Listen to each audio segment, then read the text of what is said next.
Kia ora Year 9. This short video is going to go over how we can do fraction division.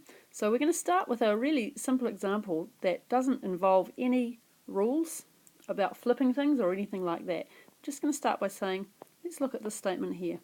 6 divided by 1/2. So what situation could that represent? Well, this divided sign means how many. So how many lots of 1/2 can I get from 6 things? So let's suppose that we've got 6 bars of chocolate. I want to know how many half bars can I get. 1, 2, 3, 4, 5, and there's the 6th. Right? Pretend they're all exactly the same size and beautifully drawn.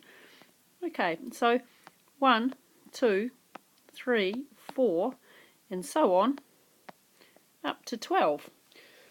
So asking how many halves are in 6 wholes is just the same as saying, well, there are 2 in each one, so that's 2 lots of 6 equals 12.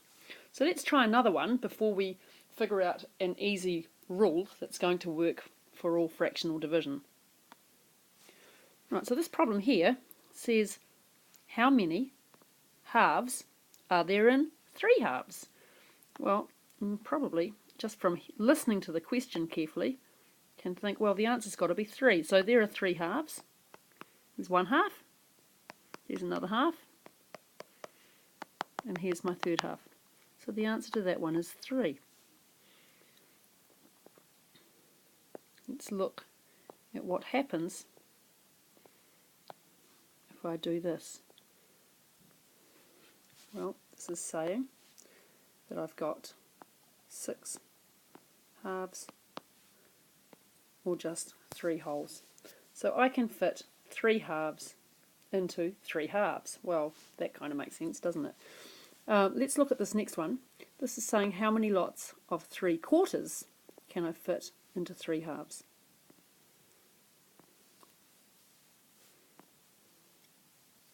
Alright, so let's first of all draw in the 3 halves.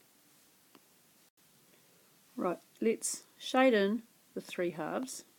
1, 2, 3. So we're going to forget about that. Or would that let me? No, it won't let me erase it. So just those 3 halves is what we're working with. And we're asking how many lots of 3/4 will go into that shaded area. So to look at quarters, I'm going to now divide each of these blocks up into quarters. I'll do that with the blue. So there we go. So altogether I've got 6 quarters. Right, so if I'm trying to say how many lots of 3/4 are there in 3 halves, my first lot of 3/4 is here. So there's 1, and then my second lot of 3/4 comes in here. So my answer is going to be 2. Let's look at what happens if I say 3/4 times 4/3. Well, that gives me 12 over 6, which is 2.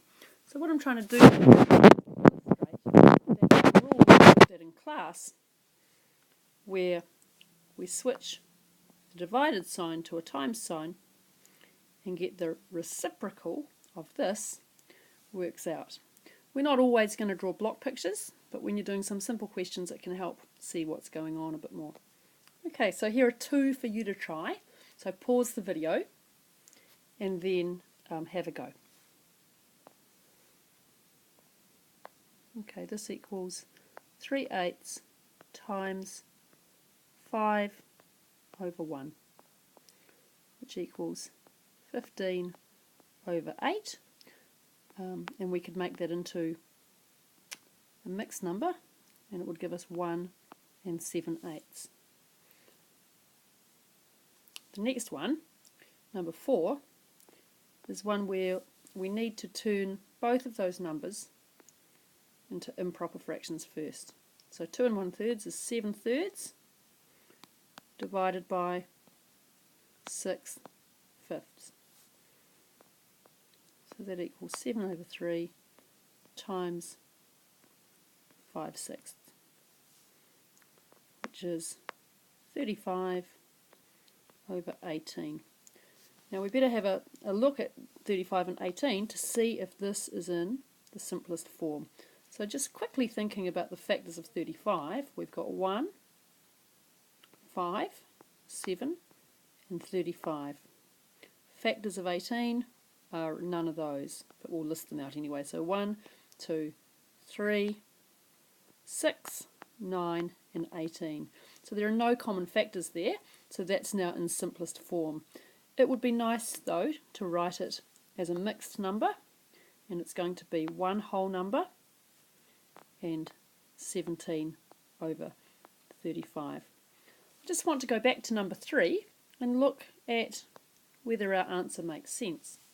So to do that, I'm going to draw out another block of chocolate. So if this is one whole, let's look at where 3/8 lies. So 3/8 is going to be this much here. 1, 2, 3. So that's 3/8. And we're saying how many lots of 1/5 fit within those 3/8. A nice way to see what's going on in there is to change everything into having a common denominator. The easiest way to do that is look for the lowest common multiple of 8 and 5, which is 40.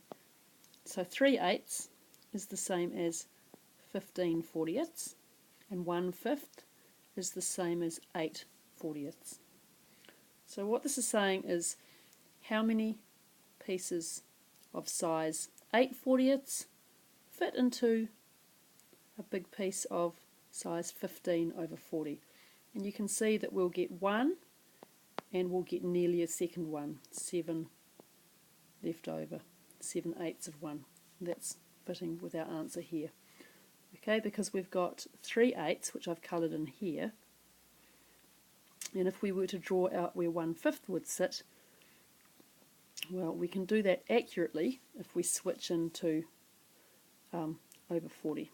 So 1, 2, 3, 4, 5. So let's draw in what 1/5 looks like. Well, 1/5 will be 8 of these little pieces out of 40. 1, 2, 3, 4, 5, 6, 7, 7 and 8.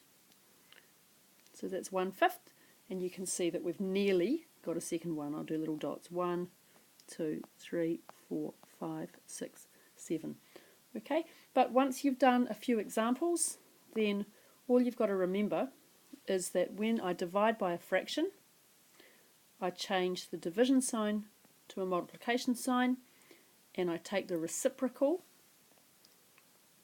of the divisor. Okay, so here it's going to be 3/8 times 5 over 1. Okay, thanks for watching. I hope that helped a little bit.